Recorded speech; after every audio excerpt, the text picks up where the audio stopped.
जय जगन्नाथ दर्शक बंधु प्रिय दर्शक बंधु 14/6 अर्थात चित्रा नक्षत्र और कन्या राशि एही राशिर अधिपति ग्रह हेउछन्ति बुध ग्रह एवं एही नक्षत्रर अधिपति ग्रह हेउछन्ति मंगल ग्रह। एणु एही राशिर व्यक्ति माने मंगल महादशारे जन्म होइथान्ति बा एमानंकर जन्म समय को मंगल महादशा किछि बाकी रही थाए।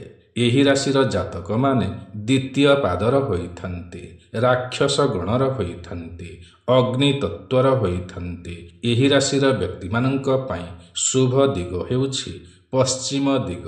शुभ देवता हेउछन्ति विश्वकर्मा। शुभ बार हेउछि मंगलवार। शुभ रंग हेउछि कला, हलदिया, धला और सबुज रंग। शुभ संख्या हेउछि 3, 7 और 9।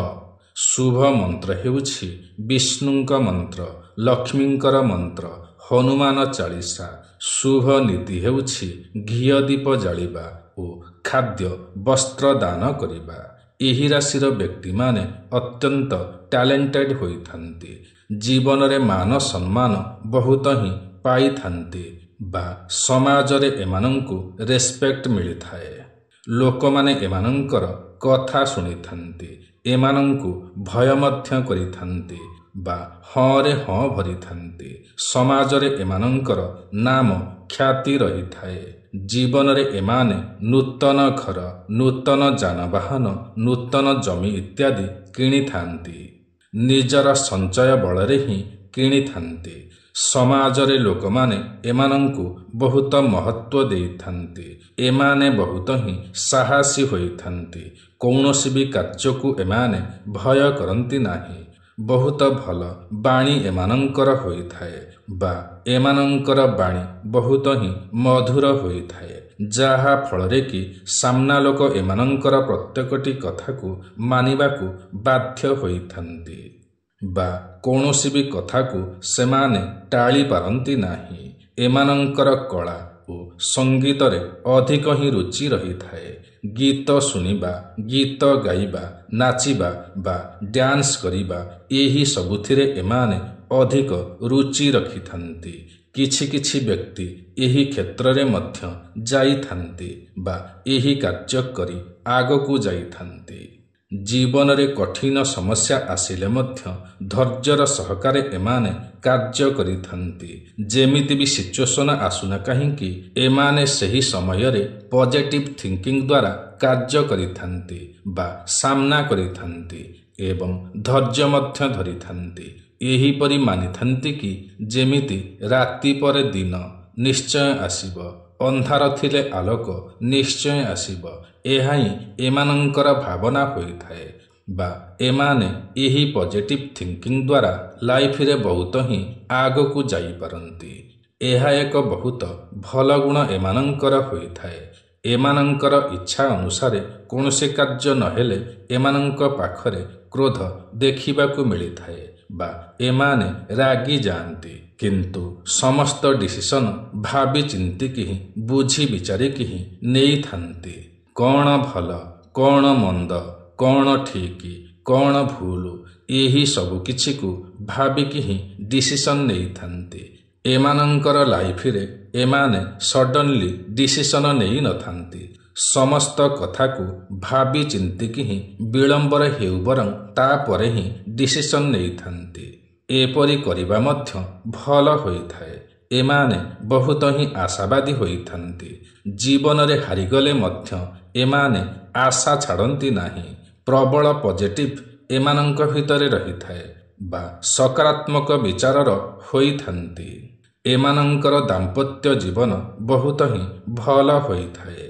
एकदम सुखमय जीवन एमाने बिताई थान्ति। निजर परिवार ओ बंधु सांग मानंक ठारू बहुत साहाଯ୍य ओ सहयोग एमानंको मिलिथाए। एमाने मध्य सेमानंको साहाଯ୍य ओ सहयोग करिथान्ति।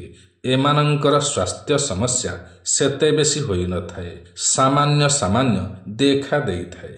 किंतु एमानंकर खूब कम बयस रे चुट्टी पाची जाई थाए। एमानंकर संतान माने ଅଧିକ ବୁଦ୍ଧିମାନ ହୋଇଥାନ୍ତି, ଜ୍ଞାନବାନ ହୋଇଥାନ୍ତି ଏବଂ ସେମାନେ ନିଜ ମାତା ପିତାଙ୍କର କଥା ଶୁଣିଥାନ୍ତି। ଏମାନେ ମଧ୍ୟ ଏମାନଙ୍କର ସନ୍ତାନମାନଙ୍କୁ ବହୁତ ହିଁ ଭଲ ପାଇଥାନ୍ତି।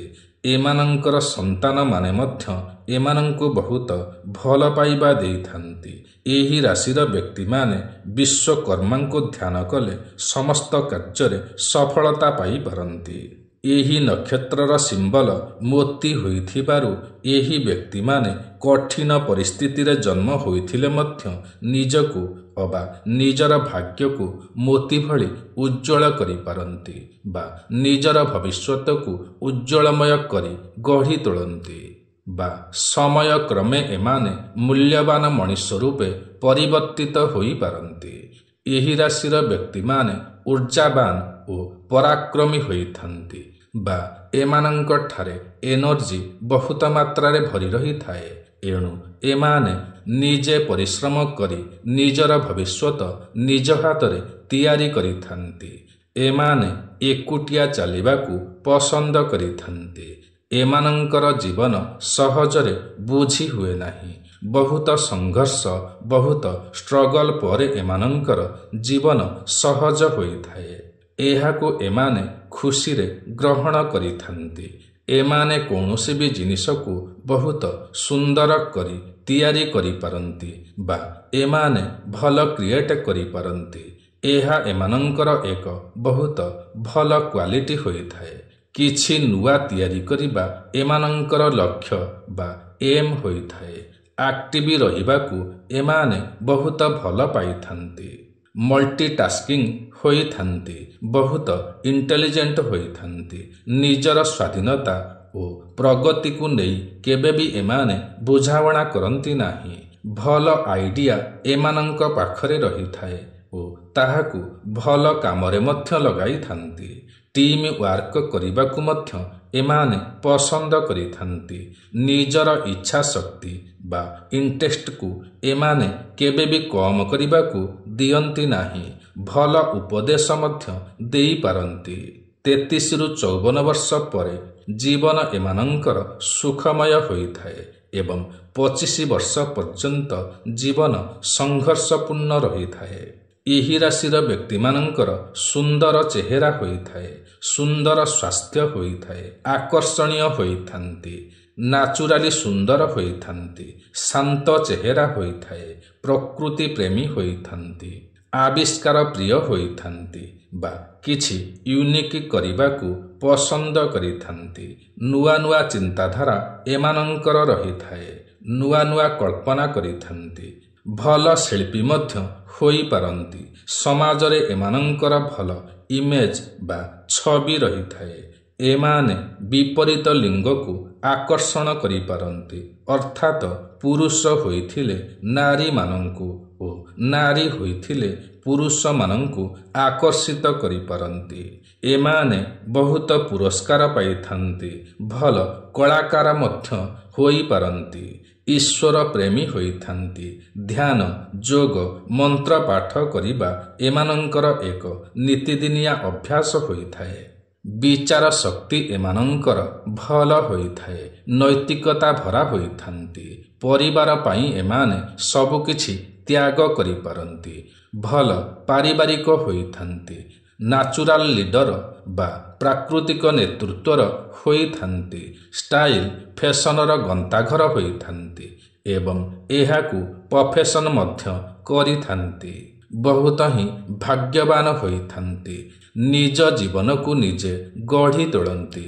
ସର୍ବଦା କାର୍ଯ୍ୟବ୍ୟସ୍ତ ରହିଥାନ୍ତି। ନୂଆ ନୂଆ ଜିନିଷ ଶିଖିବାକୁ ବା ଜାଣିବାକୁ ବହୁତ ଭଲ ପାଇଥାନ୍ତି ବା ଶିଖିଥାନ୍ତି ଓ ତାହାକୁ କାର୍ଯ୍ୟରେ ଲଗାଇଥାନ୍ତି। ଭଲ ଲଭର ହୋଇଥାନ୍ତି ବା ଭଲ ପ୍ରେମିକ ହୋଇଥାନ୍ତି। ସାମାଜିକ ପ୍ରତିଷ୍ଠା ନିଶ୍ଚୟ ପ୍ରାପ୍ତି ହୋଇଥାଏ। ଜୀବନରେ ଭଲ ଧନ ସମ୍ପତ୍ତି ରୋଜଗାର କରିପାରନ୍ତି। ଏମାନେ ପ୍ରାକୃତିକ ଭାବରେ ସୁନ୍ଦର ଓ ଆକର୍ଷଣୀୟ ହେବା ସହିତ ଭଦ୍ର ମଧ୍ୟ ହୋଇଥାନ୍ତି। ସ୍ୱାଧୀନ ଚେତା ହୋଇଥାନ୍ତି। ବହୁତ ଲକି ହୋଇଥାନ୍ତି। ଭଲ ଜୀବନ ସାଥୀଟିଏ ପାଇଥାନ୍ତି। ଈଶ୍ୱର ବିଶ୍ୱାସୀ ହୋଇଥାନ୍ତି, ଦୟାଳୁ ହୋଇଥାନ୍ତି। ଲାଇଫରେ ଷ୍ଟ୍ରଗଲରୁ ମୁକ୍ତି ପାଇବା ପାଇଁ, ଘଟୁଥିବା ସମସ୍ତ ସମସ୍ୟାରୁ ମୁକ୍ତି ପାଇବା ପାଇଁ ପ୍ରତ୍ୟେକ ଦିନ ଓସ୍ତ ଗଛ ମୂଳରେ ଜଳ ଅର୍ପଣ କରିବା ଦ୍ୱାରା ଏବଂ ପୂଜା ପାଠ କରିବା ଦ୍ୱାରା ଏବଂ ମଙ୍ଗଳବାର ଦିନ ନିଜର ସକ୍ଷମ ଅନୁସାରେ ଦାନ କରିବା ଦ୍ୱାରା ସମସ୍ତ ସମସ୍ୟା ଦୂର ହୋଇଥାଏ। ଷ୍ଟ୍ରଗଲ ଲାଇଫ୍ ସକ୍ସେସ୍ ଲାଇଫରେ ପରିଣତ ହୋଇଥାଏ। ତେବେ ପ୍ରିୟ ଦର୍ଶକ ବନ୍ଧୁ, ଏହା ତ ଥିଲା 14/6 ଚିତ୍ରା ନକ୍ଷତ୍ର ଓ କନ୍ୟା ରାଶି ବିଷୟରେ। ଆଜିର ଏହି କାର୍ଯ୍ୟକ୍ରମଟି ଆପଣଙ୍କୁ କିପରି ଲାଗିଲା ନିଶ୍ଚୟ କମେଣ୍ଟ କରି ଜଣାଇବେ। ଯଦି ଆଜିର ଏହି କାର୍ଯ୍ୟକ୍ରମଟି ଆପଣଙ୍କୁ ପସନ୍ଦ ଆସିଥାଏ ତେବେ ଗୋଟିଏ ଲାଇକ୍ ନିଶ୍ଚୟ କରିବେ। ଯଦି ଆପଣ ଆମର ଏହି ୟୁଟ୍ୟୁବ୍ ଚ୍ୟାନେଲ ଓଡ଼ିଆ ଜ୍ଞାନସାଗରରେ ନୂଆ ଅଟନ୍ତି ଏବଂ ଏଯାଏଁ ସବସ୍କ୍ରାଇବ୍ କରିନାହାନ୍ତି ତ ତୁରନ୍ତ ସବସ୍କ୍ରାଇବ୍ କରିନିଅନ୍ତୁ, କାରଣ ଆମର ଏହି ୟୁଟ୍ୟୁବ୍ ଚ୍ୟାନେଲରେ ଏହିପରି ଅନେକ ଭଲ ଭଲ ଭିଡ଼ିଓମାନ ସର୍ବଦା ଅପଲୋଡ଼ କରାଯାଇଥାଏ, ଯାହାକି ଆପଣଙ୍କର ଜ୍ଞାନର ସୀମାକୁ ବଢ଼ାଇଥାଏ। ତେବେ ଆଜି ପାଇଁ ଏତିକି। ପୁଣି ଦେଖା ହେବ ଆସନ୍ତା ନୂଆ ଏକ କାର୍ଯ୍ୟକ୍ରମରେ। ସେ ପର୍ଯ୍ୟନ୍ତ ଆମକୁ ବିଦାୟ ଦିଅନ୍ତୁ। ଜୟ ଜଗନ୍ନାଥ ଦର୍ଶକ ବନ୍ଧୁ।